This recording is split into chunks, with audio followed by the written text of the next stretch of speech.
آج کے دور کے اندر جہاں ہم اہل سنت کے ساتھ رہتے ہیں، پاکستان کے معاشرے میں، کراچی کے معاشرے میں، جہاں ہمارا روزانہ واسطہ پڑتا رہتا ہے اہل سنت کے ساتھ، یہاں تک کہ جو ہماری مجالس ہوتی ہیں، ہماری محافل ہوتی ہیں، اس کی آواز اہل سنت تک پہنچتی ہے، ہمارے مجمع، ہمارے جلوس، اس کی آواز اہل سنت تک پہنچتی ہے.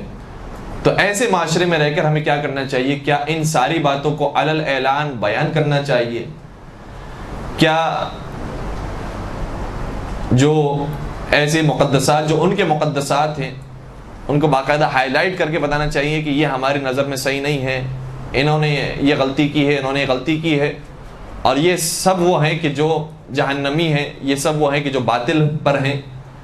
کیا انہیں باقاعدہ ممبر پر آ کر نام لے کر اور اپنے مجالس کے اندر کے جس کو سننے والے دوسرے افراد بھی ہوتے ہیں بیان کرنا چاہیے یا بیان نہیں کرنا چاہیے؟ خود تعلیمات اہل بیت کیا ہے؟ تو اب وہ بات ہے، اور اب وہ میں آپ کی خدمت میں سیرت بیان کر رہا ہوں کہ جس کو وہی پہلا والے حصے کی طرف اگر توجہ رکھیں تو اس کو اہل سنت علماء نے کہا ہے کہ دیکھیں یہ تھا اہل بیت اور صحابہ کی دوستیاں. اب وہ دوستیاں نہیں ہیں، وہ مجبوریاں ہیں. ہم جو بیان نہیں کر رہے ہیں وہ مجبوری ہے. ہم اگر کسی کے نام کو، کسی کے مقدسات کو برا بلا نہیں کہہ رہے ہیں تو یہ مجبوری ہے. کسی کی اصلیت کو فاش نہیں کر رہے ہیں تو یہ مجبوری ہے. تو اس مجبوری کو کہ جو ائمہ علیہ السلام کے دور کے اندر بھی رہی ہے، اس کو انہوں نے دوستی کا نام دیا ہے. کہ جس طریقے سے کئی مرتبہ خلیفہ ثانی نے کہا کہ لولا علی لہلک عمر، اگر علی نہ ہوتے تو میں ہلاک ہو جاتا. تو کہتے ہیں دیکھیں کتنی دوستیاں تھیں کہ بار بار جایا کرتے تھے مولا کے سامنے اور مولا کی خدمت میں سوال پیش کیا کرتے تھے، مولا جواب بھی دیا کرتے تھے. تو اگر دوستی نہ ہوتی تو یہ کیسے یہ معاملہ ممکن تھا؟ تو وہاں پر دوستی نہیں ہے، وہاں مجبوری ہے. دین اسلام کو بچانا ہے. دین اسلام کو اگر غلط فیصلے ہوتے رہیں اور غلط جوابات جاتے رہیں تو دین کی تو بالکل ہی شکل بگڑ جائے گی. جو چوتھے امام کے زمانے کی روایت یہ ہے، خود اہل سنت عالم دین نے لکھا ہے کہ دین کی بالکل شکل بدل گئی تھی، کچھ باقی نہیں رہا تھا دین میں. ہمیں پتہ ہی نہیں تھا کہ سنت رسول کیا ہے، اور ہمیں معلوم ہی نہیں تھا کہ پیغمبر اکرم کس طریقے سے رہا کرتے تھے. کہتے ہیں دین کی مکمل شکل بدل گئی تھی. صرف ایک چیز معلوم تھی کہ رسول اکرم خانہ کعبہ کی طرف رک کر کے نماز پڑھتے تھے. صرف ہمیں قبلہ پتا تھا، قبلے کے علاوہ نہ نماز صحیح آتی تھی، نہ روزہ صحیح آتا تھا، نہ حج صحیح آتا تھا، کچھ نہیں معلوم تھا. تو یہ اہل بیت ہیں جنہوں نے صحیح دین بتایا ہے. اور میں تو یہ کہتا ہوں کہ اہل سنت علماء اور اہل سنت کا جو مذہب باقی رہا ہے وہ بھی اہل بیت کے صدقے میں باقی رہا ہے. اگر کوئی صحیح بتانے والا ہوتا ہے تو جو جھوٹے بتانے والے ہوتے ہیں اس میں سے کچھ نہ کچھ تبدیلیاں کر کے بتاتے ہیں کہ یہ نبی اکرم نے بیان کیا تھا، یہ سنت رسول تھی. لیکن کچھ موجود ہی نہ ہو تو اس کے اندر کیا اضافہ کریں گے، کیا کمی کریں گے؟ تو اہل بیت نے نہ صرف یہ کہ شیعت کو تو مستحکم کیا ہے، لیکن دوسری طرف سے خود بخود اہل سنت بھی مستحکم ہوئی ہے اہل بیت کے صدقے میں.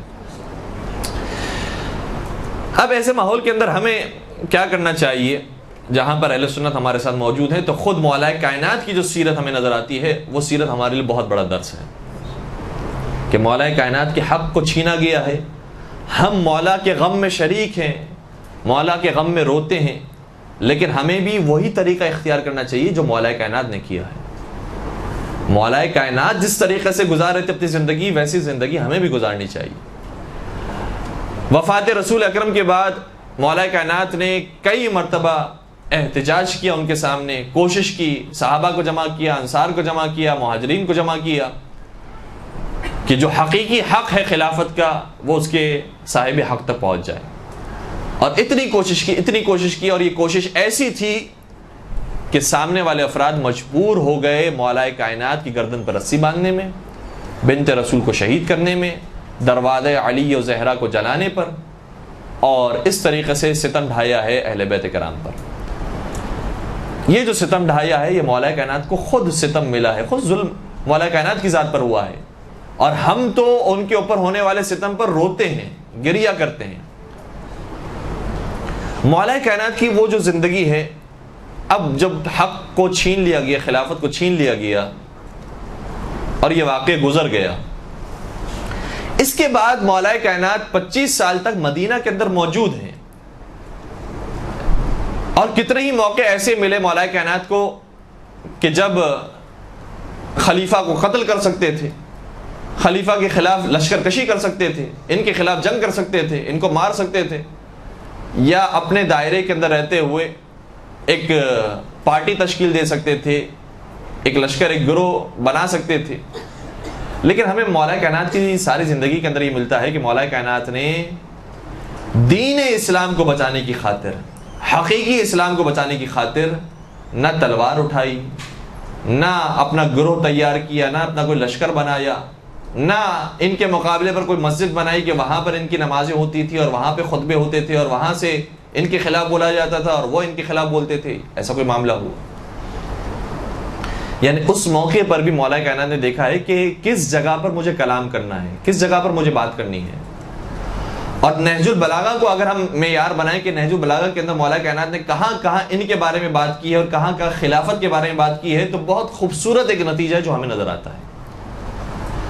کئی مقامات پر مولا کائنات نے اپنے حق کو ظاہر کیا ہے، بتایا کہ دیکھو ہم حقیقت میں حقدار تھے خلافت کے، اہل بیت کا حق تھا، یہ حق چھینا گیا ہے۔ نہج البلاغہ کے اندر یہ بات ملتی ہے، اور نہج البلاغہ کے اندر یہ بھی ملتا ہے کہ اپنے فضائل کو اپنے دشمنوں کے سامنے بیان کیا ہے۔ نہج البلاغہ میں یہ بھی ملتا ہے کہ اپنے خاص الخاص اصحاب کے سامنے ان واقعات کو بیان کیا ہے کہ جو اس واقعے میں شریک نہیں تھے یا شریک تھے لیکن انہیں پوری جزیات نہیں معلوم ہے، اس جزیات کو بیان کیا ہے۔ لیکن اگر کہیں پر ایسا معلوم ہوتا ہے کہ یہ شخص وہ ہے کہ جو در حقیقت امت میں اختلاف پیدا کرنے کے لیے آ رہا ہے، اور یہ شخص ایسا ہے کہ جو نہ ہمارا دوست ہے نہ ان کا دوست ہے، یہ بیرونی طاقت ہے، یہ دشمن ہے جس سے مزید اور اختلاف قائم ہوگا، جو ہمارے یہاں ابھی جو دین اسلام کی صورتحال ہے اور جو ابھی امت مسلمہ کی صورتحال ہے اس سے مزید زیادہ بگڑ جائے گی، تو اس بگاڑ کو بچانے کی بھی کوشش کی ہے۔ یہ ساری مثالیں نہج البلاغہ کے اندر موجود ہیں۔ اب وقت جتنا میرے پاس ہے میں آپ کی خدمت میں چند ایک مثالوں کو بیان کروں تاکہ کچھ بات جو ہے وہ ہمارے جو ہم کہنا چاہ رہے ہیں واضح ہو سکے۔ دیکھیں خطبہ ہے نہج البلاغہ کے اندر، خطبہ نمبر 3 جس کا نام ہے خطبہ شقشقیہ، بہترین خطبہ ہے سمجھنے کے لیے کہ مولا کائنات پر کیسا ظلم ہوا ہے۔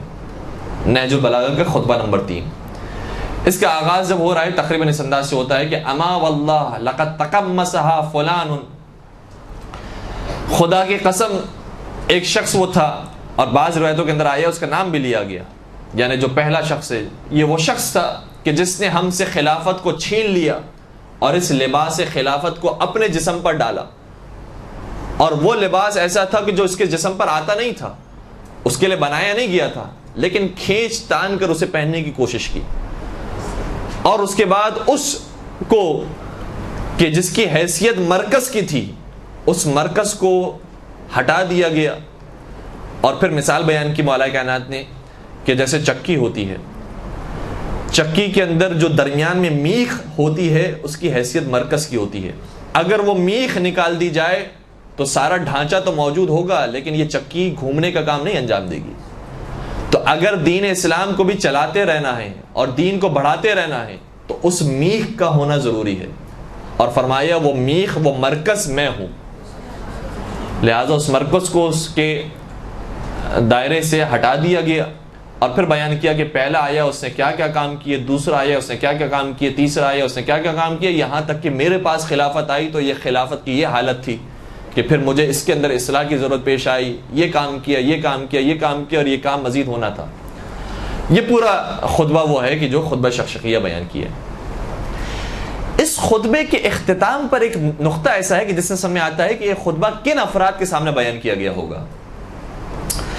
اس خطبے کا جب اختتام ہوتا ہے تو اس طرح سے اختتام ہوتا ہے کہ مولا کائنات بیان کر رہے ہیں، بیان کرتے جا رہے ہیں، یہاں تک کہ ایک شخص آیا اور کہا کہ یا امیر المومنین میرا ایک سوال ہے، میں آپ سے سوال کرنا چاہتا ہوں۔ اور اس سے سوال کیا، مولا نے جواب دیا، اس کے بعد خطبہ بیان نہیں کیا، خطبہ چھوڑ دیا۔ ابن عباس کہتے ہیں کہ مولا مزید خطبہ جاری رکھیے اور بیان کیجئے، اور آپ کیا بیان کر رہے ہیں؟ اس وقت مولا نے فرمایا تلک شقشقۃ، کہ یہ تو ایک گوشت کا لوتھڑا تھا جو بلند ہو گیا، بڑا ہو گیا، ابھر گیا۔ اور یہ ایک محاورہ ہے، ضرب المثل ہے، جو زمانے میں استعمال ہوتی تھی کہ جب اونٹ غصے کے عالم میں ہو اور جلال کے عالم میں ہو تو اس کے گوشت کا ایک حصہ بلند ہو جایا کرتا تھا، ابھر جاتا تھا۔ کہا کہ یہ تو میرے دل کا غبار تھا اور میرے دل کا درد تھا جو میں نے بیان کر دیا، اب وہ درد بیٹھ گیا ہے، کیونکہ درمیان میں فاصلہ آ گیا، کہا اب یہ درد بیٹھ گیا ہے، لہٰذا میرا دل نہیں چاہتا کہ مزید اس خطبے کو بیان کروں۔ ابن عباس کہتے ہیں کہ خدا کی قسم مجھے اپنی زندگی میں جو سب سے زیادہ افسوس ہوا اس خطبے کے نامکمل رہ جانے کا ہوا۔ یہ یہاں تک نہج البلاغہ کے اندر بات موجود ہے۔ اس سے واضح ہوتا ہے کہ مولا کائنات جو خطبہ بیان کر رہے ہیں وہ ابن عباس جیسے لوگوں کے سامنے بیان کر رہے ہیں۔ اور ابن عباس کون ہے؟ ابن عباس قریب ترین افراد کے اندر شامل ہے مولا متقیان کے، اور بہت سمجھدار، بہت با علم، علم تفسیر کے ماہر، علم حدیث کے ماہر، اور اتنے بڑے ماہر تھے علم حدیث اور علم تفسیر کے کہ انہیں خود علماء اہل سنت نے لقب دیا ہے حبر الامت کا، کہ یہ امت کی سیاہی ہیں، اگر ان کی باتیں موجود نہ ہوتی ہماری کتابوں کے اندر تو دین ہم تک نہ پہنچ سکتا تھا۔ ابن عباس اتنے بڑے عالم دین، تو جو سمجھدار شخص ہو، جو ابن عباس جیسا وفادار شخص ہو، جو قریب ساتھی ہو، اور جس نے خود دیکھا ہو کم از کم ان حالات کو یا کسی سے سنا ہو، اس کے سامنے مولا کائنات مکمل طریقے سے حالات کو بیان کر رہے ہیں کہ کیا ہوا تھا ہمارے ساتھ، اور بعض روایتیں کہتی ہیں اس کے اندر نام بھی لیا گیا۔ دوسرا ایک اور خطبہ ہے، یا خطبہ نہیں کہیں گے، اس کو نامہ کہیں گے، مکتوب ہے، مکتوب نمبر 28، یعنی خط لکھا ہے مولا نے۔ یہ خط کس کو لکھا ہے؟ یہ حاکم شام کو لکھا ہے، اور حاکم شام سے بڑا سیاست مدار کون ہوگا، سیاست مند کون ہوگا؟ بہت بڑا سیاست مند آدمی۔ اب اس سے جب ایک خط لکھا مولا کائنات کو، اس کے جواب میں مولا کائنات نے جو خط لکھا ہے وہ خط نمبر 28 کہلاتا ہے۔ کیسی بات کی ہے اس کے اندر؟ ایسی بات کی ہے حاکم شام نے کہ اگر شاید ہم جیسے کوئی عام شخص ہوتا تو پریشان ہو جاتا کہ واقعی اس بات کا جواب کیا دیں۔ دیکھیں حاکم شام نے ایک کمزور نقطہ مولا کائنات کا پکڑ لیا۔ مولا کائنات کو جب خلافت ملی ہے تو مولا کو جو خلیفہ مان رہے ہیں وہ صرف شیعہ نہیں ہے کہ جو مان رہے ہیں مولا کو خلیفہ، اہل سنت وہ ہیں کہ جو مولا کو خلیفہ مان رہے ہیں۔ صحیح ہے، توجہ رکھیے گا۔ مولا کائنات کے لشکر میں وہ افراد موجود ہیں کہ جو سنی بھی ہیں، جو شیعہ بھی ہیں، جو پہلے دوسرے تیسرے کے عقیدت مند بھی ہیں، اور وہ بھی ہیں کہ جو مولا کائنات کو پہلا امام مانتے ہیں۔ کوفے میں مولا کائنات موجود ہیں اور حاکم شام شام میں موجود ہیں۔ مولا کے لشکر میں جو کوفے کے اندر افراد موجود ہیں وہ ایسے بھی ہیں کہ جن کو یہی نہیں پتا ہے کہ حقیقت میں امام کون تھا، نبی جو ہے کس کو خلیفہ بنا کر گئے تھے، کس کو جانشین بنا کر گئے تھے، یہ پتہ ہی نہیں ہے، جو ہو رہا ہے بس اسی کو مانتے جا رہے ہیں۔ اور کوفے کے اندر ایسے افراد بھی موجود ہیں کہ حتیٰ مولا کائنات کو جب خلافت ملی ہے اور مولا نے مسجد کوفہ میں آ کر کہا، رمضان کا مہینہ تھا، کہا کہ تراویح یہ نبی اکرم کے زمانے میں نہیں ہوتی تھی، با جماعت نماز نہیں ہوتی تھی، تو اس وقت کوفے کے رہنے والے جو مولا کو خلیفہ مان رہے ہیں وہ چلانے لگے اور کہنے لگے کہ ہم یہ تراویح نہیں چھوڑ سکتے، اور یہ آواز بلند کرنے لگی جو روایت کا حصہ ہے، کہنے لگے واہ عمرہ واہ عمرہ، عمر کی سنت پامال ہو رہی ہے، عمر کی سنت پامال ہو رہی ہے۔ یہ کس کو کہہ رہے ہیں؟ مولا کائنات کو کہہ رہے ہیں۔ اور عجیب بات یہ تھی کہ یہی کوفی یہ کہتے ہیں کہ مولا آپ نماز پڑھائیے، آپ تراویح پڑھائیے۔ یہ حالت ہے شہر کوفہ کی۔ اور پھر اسی کوفے کے اندر جب آپ بعد میں دیکھیں حالات تو کیا ہوئے ہیں، امام حسن مجتبیٰ کو جب خلافت ملی ہے تو یہی کوفی وہ تھے کہ جنہوں نے خنجر گھونپا ہے مولا کے پیر میں، یہی کوفی وہ تھے کہ جو مولا امام حسن کو یہ کہہ کر پکار رہے تھے السلام علیک یا مذل المؤمنین۔ یہ جملے ایسے ہیں کہ جس کا ترجمہ میں نہیں کرتا اگر یہ لفظ جو ہے وہ مجھے آپ تک پہنچانے کے لیے میری مجبوری نہ ہوتی۔ نواز رسول، جنت کے سردار، ان کو کوفے والے صلح ہونے کے بعد کہہ رہے ہیں اے وہ کہ جو مومنین کو ذلیل کرنے والا ہے۔ تو کیا کوفے میں وہ شیعہ تھے کہ جو امام حسن کو امام مان رہے تھے؟ یہ تو وہ تھے کہ جو بس اپنے دین کو اور اپنی دنیا کو دیکھنے والے تھے کہ ہم جس طرح بھی چل رہے ہیں بس چلنے دیا جائے۔ ان کو نہ دقت کا اندازہ تھا کہ قرآن میں کیا ذکر ہے، نہ حدیث میں کیا ذکر ہے، ان کو اس دقت کا اندازہ نہیں تھا۔ اور اسی طریقے سے یہی وہ کوفی تھے کہ جو بعد میں جا کر کربلا کے واقعے کے اندر مولا حسین کے مقابلے پر آتے ہیں، جو ہمیں کہا جاتا ہے کہ سارے کے سارے یہ کوفی تھے کہ جو مولا حسین کے مقابلے پر تھے، تو یہ شیعہ تھے۔ یہ شیعہ کہاں سے تھے؟ اگر یہ شیعہ ہوتے تو امام حسن کو خنجر نہ گھونپتے، اگر یہ شیعہ ہوتے تو اس طریقے سے نہ پکارتے مولا امام حسن کو، اگر یہ شیعہ ہوتے تو امام علی کو یہ نہ کہتے کہ تراویح پڑھائیں۔ شیعہ ایسے ہوتے ہیں، یہ وہ تھے کہ جو جیسا دین چل رہا ہے اور جیسا ابھی چل رہا ہے نظام ویسے چلنے دیا جائے، اور جس کو کہا جائے کہ آج کے عوام جو ہماری عوام ہیں ویسے تھے، جیسا چل رہا ہے نظام ویسے چلنے دیا جائے۔ تو کوفے کے اندر مولا امیر المومنین موجود ہیں، شام کے اندر حاکم شام موجود ہے۔ حاکم شام نے خط لکھا اور خط میں یہ کہا کہ اے علی، آپ تو وہ ہیں کہ جو پہلی خلافت کو بھی نہیں مانتے تھے، دوسری خلافت کو بھی نہیں مانتے تھے، تیسری خلافت کو بھی نہیں مانتے تھے، اور اب جب مجھے خلافت مل گئی ہے تو آپ مجھے بھی نہیں مان رہے ہیں، لہٰذا آپ کے ماننے نہ ماننے سے فرق نہیں پڑے گا۔ یہ بات حاکم شام نے مولا کائنات سے کہی۔ اب حاکم شام نے جو یہ بات کی ہے، مولا کائنات کیا جواب دیں؟ اگر مولا کائنات یہ کہیں گے کہ ہاں واقعی میں ان کو نہیں مانتا، تو اس کا مطلب یہ ہو گیا کہ مولا کائنات تو کسی کو نہیں مانتے تھے، اس لیے حاکم شام کو بھی نہیں مانتے ہیں۔ امام علی کی عادت ہی ہے کہ کسی اور کو مانتے ہی نہیں ہیں، اپنے علاوہ کسی اور کو تسلیم ہی نہیں کرتے۔ یہ مزاج اور یہ بات لوگوں تک پہنچے گی کہ علی کا کام یہ ہے کہ کسی کو مانتے ہی نہیں، کسی کو تسلیم ہی نہیں کرتے۔ دوسری طرف سے اگر مولا نے یہ کہہ دیا کہ نہیں، ان کو تو میں مانتا تھا، وہ بھی صحیح تھے، وہ بھی صحیح تھے، وہ بھی صحیح تھے، لیکن میں تمہیں نہیں مانتا، تو یہاں پر علی کے دین کو خطرہ ہے۔ مولا جو پیغام دے رہے تھے اور اب تک جو بات لوگوں کے درمیان رائج تھی، اور یقیناً مولا کائنات اس پر فوکس بھی کیے ہوئے تھے، وہ یہ تھے کہ وصی رسول مجھے بنایا گیا تھا، خلیفہ بلا فصل مجھے بنایا گیا تھا، میں امام اول ہوں، میں فاروق اعظم ہوں، میں صدیق اکبر ہوں، یہ ساری باتیں مولا کائنات نے خود بیان کی۔ تو دونوں میں سے کوئی ایک راستہ ہے، یا مولا یہ کہیں کہ میں ان کو نہیں مانتا تھا، اگر کہیں ان کو نہیں مانتا تھا تو یہ حاکم شام یہ کہہ رہا ہے کہ تمہاری عادت یہی کہ تم کسی کو نہیں مانتے، لہٰذا مجھے بھی نہیں مانتے۔ اگر یہ کہیں کہ ان کو مانتا تھا تو علی کا دین خطرے میں ہے، کیا کیا جائے؟ ایسے موقع پر مولا نے ایک خط لکھا ہے، خط نمبر 28۔ کیا خوبصورت خط ہے، واقعی پورا پڑھنے کے قابل ہے۔ اس خط کا آغاز اس طریقے سے ہوتا ہے، امام شاہ فرماتے ہیں کہ اگر میں پہلے دوسرے اور تیسرے کو مانوں، یا میں پہلے دوسرے اور تیسرے کو نہ مانوں، اس سے تمہاری خلافت پر کیا فرق پڑتا ہے؟ اس سے تمہارا کیا واسطہ ہے؟ کیوں واسطہ نہیں ہے؟ کیونکہ تم تو وہ تھے کہ تم نے اور تمہارے آبا و اجداد نے ہمیشہ دین اسلام کو نقصان پہنچایا، تو تم تو ان کی بات ہی نہ کرو کہ جو اسلام لے کر آئے تھے، تم تو ان کی بات ہی نہ کرو کہ جو پیغمبر اکرم کے لشکر میں شامل تھے، تم تو ان کی بات ہی نہ کرو کہ جنہوں نے زمانے رسول کے اندر اسلام قبول کیا تھا۔ تم یہ بتاؤ کہ تمہارے کیا کمالات ہیں، تمہارے کیا فضائل ہیں، تم دوسروں کی باتیں چھوڑ دو، تم اپنی بات بیان کرو۔ اور یہ جو جواب دیا ہے مولا کائنات نے، ابن ابی الحدید معتزلی کہتے ہیں کہ اس سے بہترین جواب ممکن نہیں تھا،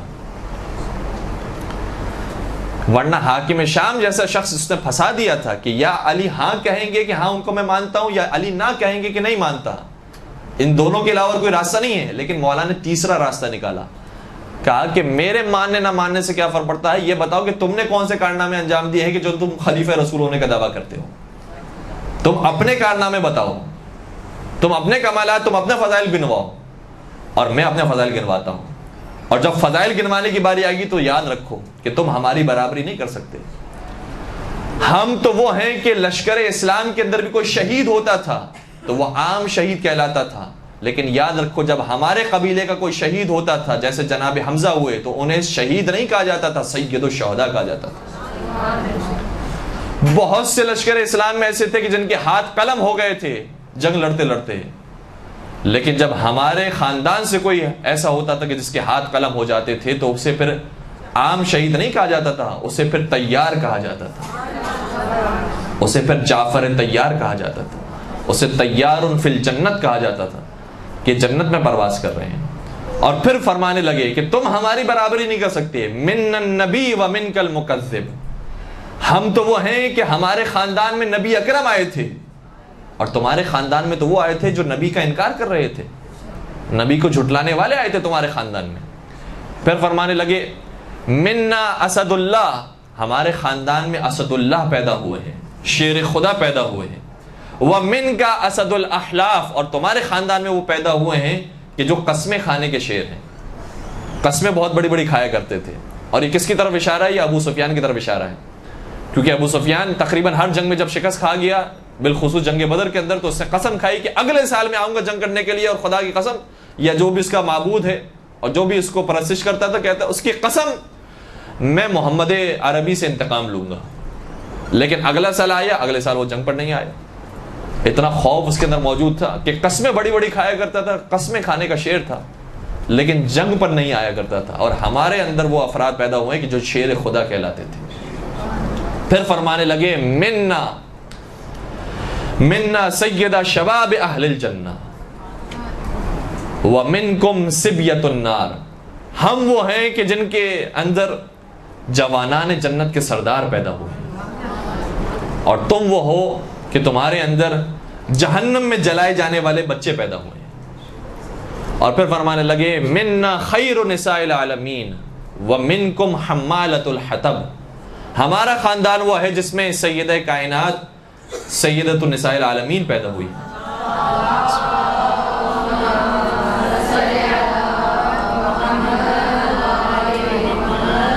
اور تمہارا خاندان وہ ہے جس میں ابو لہب کی بیوی پیدا ہوئی ہے. تو تم ہماری برابری نہیں کر سکتے. اپنے فضائل، اپنے کمالات بتاؤ کہ تم کس بنیاد پر کہہ رہے ہو کہ خلیفہ رسول ہو. وہاں پر مولا کائنات نے اس طریقے سے محکم جواب دیا ہے. یہاں تک بات لانے کے بعد اب بس 5 منٹ ہمارے پاس باقی بچی ہے. ایک اور نہج البلاغہ کا حصہ آپ کی خدمت بیان کرو، زحمت کو تمام کرو. دیکھیں اب تک مولا کائنات نے ابن عباس کے سامنے ہوا کھل کر بیان کیا کہ کیا کیا ہمارے ساتھ واقعات پیش آئے تھے. اسی طریقے سے حاکم شام جو جانتا ہے کہ مولا کائنات کے فضائل کیا ہے لیکن انجان بننے کی کوشش کرتا ہے اور مولا کائنات کو مشکل میں مبتلا کرنے کی کوشش کرتا ہے. حلال مشکلات کو کوئی مشکل میں مبتلا کر سکتا ہے، لہذا مولا کائنات نے اسے منہ توڑ جواب دیا. ایک اور مقام آتا ہے نہج البلاغہ کے اندر، اور خطبہ نمبر 162 162 اس میں مولا کائنات پھر اسی موضوع کو بیان کرتے ہیں. اس طریقے سے اس خطبے کا آغاز ہوتا ہے کہ مولا کائنات ظاہراً جنگ جمل کا بھی آغاز ہو رہا ہے یا جنگ صفین کا آغاز ہو رہا ہے. شاید ظاہراً جنگ جمل کا آغاز ہو رہا ہے. جنگ جمل کا آغاز ہونے والا ہے. سامنے کس کا لشکر ہے؟ وہ افراد ہیں کہ جو کلمہ گو ہیں، وہ افراد ہیں جو اپنے آپ کو مسلمان کہہ رہے تھے، اور بڑی بڑی شخصیات ہیں جو پیغمبر اکرم سے کسی نہ کسی طریقے سے نسبت رکھنے والی ہیں. اور مولا کائنات دوسری طرف ہے جو داماد مصطفیٰ ہیں، اور وہ ہیں کہ جو اخی پیغمبر اکرم ہیں، جو بھائی ہیں پیغمبر اکرم کے، وہ موجود ہیں. ایسے حالات کے اندر ایک شخص آتا ہے اور کہتا ہے کہ کیف دفعکم قومکم عن ھذا المقام وانتم احق بہ. یا امیر المومنین یہ بتائیے آپ کی قوم نے آپ کو آپ کا حق کیوں نہیں دیا، خلافت کو کیوں چھین لیا آپ سے، جبکہ آپ اس کے زیادہ سزاوار تھے. دیکھیں اب یہ وہ سوال ہے کہ جو ہمارے دلوں کا درد ہوتا ہے کہ کوئی اہل سنت آئے ہم سے سوال کرے کہ مولا کائنات کو کیوں حق نہیں دیا گیا، تو ہم کتنی باتیں جو بیان کر سکتے ہیں کہ یہ کرنے والے تھے، یہ کرنے والے تھے، یہ کرنے والے تھے، اس وجہ سے مولا کائنات کو حق نہیں دیا گیا، اور پھر انہوں نے ایسا ظلم کیا، ایسا ظلم کیا، ایسا ظلم کیا. اتنی ساری باتیں ہمارے ذہنوں میں، مولا کائنات کے ذہن میں اس سے لاکھ درجہ اور بہت ساری باتیں ہوں گی کہ جو بیان کر سکتے تھے کہ دیکھو تم نے بہت اچھا سوال کیا ہے، ہمارے حق کے خلافت کو چھینا گیا تھا. وہاں پر جب یہ اس سے سوال کیا تو مولا نے کیا خوبصورت جواب دیا ہے. فرمانے لگے یا اخا بنی اسد، اے بنی اسد کے میرے بھائی، انک لقلق الوذین ترسل فی غیر صدد. اے بنی اسد کے میرے بھائی، تم نے وہ سوال کیا ہے جو بے محل سوال ہے. اس کا یہ موقع نہیں ہے سوال کرنے کا کہ تم یہ سوال کرو کہ خلافت جو ہمیں کیوں نہیں دی گئی ہے اور ہمارے اوپر کیا کیا ظلم کیے گئے ہیں. انک لقلق الوذین، اس کا ترجمہ بڑا عجیب ہے. تم نے بیوقوفی کا کام کیا ہے. ابھی جنگ شروع ہونے والی ہے اور جنگ شروع ہونے سے پہلے تم مجھ سے سوال کر رہے ہو کہ آپ کا حق کی خلافت کیوں چھینا گیا ہے. گویا امام دبے لفظوں میں بتانا چاہ رہے ہیں تمہیں معلوم نہیں ہے ہمارے لشکر میں صرف شیعہ موجود نہیں ہیں جو ان کے مقابلے پر لڑ رہے ہیں. ان کے مقابلے پر لڑنے والوں میں ہمارے لشکر کے اندر خود اہل سنت موجود ہیں جو مجھے چوتھا خلیفہ مان کر ہمارے لشکر میں شامل ہوئے ہیں. ہمارے لشکر میں وہ افراد بھی موجود ہیں کہ جو شام سے دشمنی رکھتے ہوئے اور کوفے کی محبت میں ہمارے لشکر میں آ گئے ہیں. ہمارے لشکر میں وہ افراد بھی موجود ہیں جنہیں دین اسلام کو کچھ پتہ ہی نہیں ہے. اگر اس موقع پر میں بتانے بیٹھوں گا کہ یہ غلط تھے، یہ غلط تھے، یہ غلط تھے، تو وہ انہیں غلط نہیں مانیں گے، وہ مجھے غلط مانیں گے کہ یہ تو شخص وہ ہے کہ جو کسی کو صحیح تسلیم نہیں کرتا ہے. لہٰذا انہیں اتنی ڈیٹیلز میں, اتنی جزیات میں ابھی بیان نہیں کر سکتا ہوں. ابھی جنگ کا وقت ہے, اور جنگ کے وقت کے اندر آپ خود محسوس کریں گے کہ جب جنگ کا ماحول ہوتا ہے تو اس کے اندر جوش و جذبے والی تقریر کی جاتی ہے کہ دیکھو جو تمہارے مقابلے پر ہے اس نے ایسی ایسی کوتاہیاں کی ہیں, ایسی ایسی غلطیاں کی ہیں, اور ہم وہ ہیں کہ جن کے بارے میں نبی اکرم نے فرمایا تھا, ہم وہ ہیں کہ جن کے فضائل ہیں. اب ایسے موقع پر مولا متقیان ایسی علمی گفتگو کو بیان کرنے لگیں کہ دیکھیں انہوں نے یہ غلط کیا تھا, یہ غلط کیا تھا, اور مجھے جو چوتھا خلیفہ بنایا گیا وہ غلط بنایا گیا ہے. تو جو اسپرٹ ہے لشکر کا, وہ اسپرٹ تباہ برباد ہو جائے گا, وہ جذبہ ٹوٹ جائے گا, اور اس کے بعد آسانی سے دشمن کا لشکر ہم پر غالب ہو جائے گا. تو جو دشمن ہمارے مقابلے پر آیا ہے ابھی, اس سے مقابلہ کرنا ہے, نہ یہ کہ نئے دشمن پیدا کرنے ہیں. جو ابھی بگاڑ آ چکا ہے وہ تو آ چکا ہے, ابھی اس کو سنبھالنا ہے جو رہ گیا ہے. لہٰذا مولا متقیان ایسے موقع پر, اور کیا خوبصورت انداز اختیار فرماتے ایک تو یہ بیان فرمایا کہ تم نے بے موقع سوال کیا ہے. دوسری بات یہ بیان فرمائی لیکن بعد زمامت السحر وحق بعد زمامت السحر, یہ بعد زمامت السحر وحق المسألتی, لیکن چونکہ تمہاری ہم سے دور کی رشتہ داری بھی ہوتی ہے اور تم نے ابھی ہم سے سوال کر لیا ہے, تو ہم تمہیں بے جواب بھی جانے نہیں دیں گے, تمہیں کوئی جواب بھی دیں گے. جب تم نے سوال کیا ہے تو جان لو کہ ہاں ایک قوم تھی جنہوں نے لالچ سے کام لیا, اور دوسری قوم تھی جنہوں نے خاموشی اختیار کی. پھر فرمانے لگے والحکم اللہ والمعبد الیہ القیامہ, لیکن حقیقت میں جو حکم کرے گی ذات وہ پروردگار کی ذات ہوگی, وہ فیصلہ کرے گی کہ کون حق پر تھا کون باطل پر تھا. والمعبد الیہ القیامہ, اور حساب و کتاب کا دن قیامت کا دن ہوگا. نہ یہ بیان فرماتے ہیں کہ وہ غلط تھے, نہ یہ کہتے ہیں کہ وہ صحیح تھے. اس بات کو چھوڑ دیا, کہا اس بات کو ابھی بیان نہ کرو, ابھی جو دوسرے بڑے مسائل ہیں ان کو بیان کرو. تو کبھی کبھار ہمیں دیکھنا پڑتا ہے کہ ہمارے سامنے مخاطب کون ہے, ماحول کیسا ہے, کس ماحول کے درمیان ہم سے یہ بات کروائی جا رہی ہے اور ہم سے سوال کیا جا رہا ہے. لہٰذا اگر ماحول ایسا ہو کہ جو واقعہ سمجھنے کے لیے آیا ہے, ایک مسئلے کو بیان کیا جا سکتا ہے وہاں پر, تو وہاں پر بیان کیا جائے. لیکن ایک عمومی ماحول ہو کہ جس کے اندر ہر قسم کے افراد پائے جاتے ہیں, اور وہاں پر اگر اس مسئلے کو ڈسکس کیا تو مسئلہ حل ہونے کے بجائے مزید الجھ جائے گا اور مزید اس کے اندر نفرتیں پیدا ہو جائیں گی, تو وہاں پر ایسے مسئلے کو ڈسکس نہ کیا جائے. تو یہ سنت امیر المومنین حضرت علی ابن ابی طالب علیہ السلام ہے.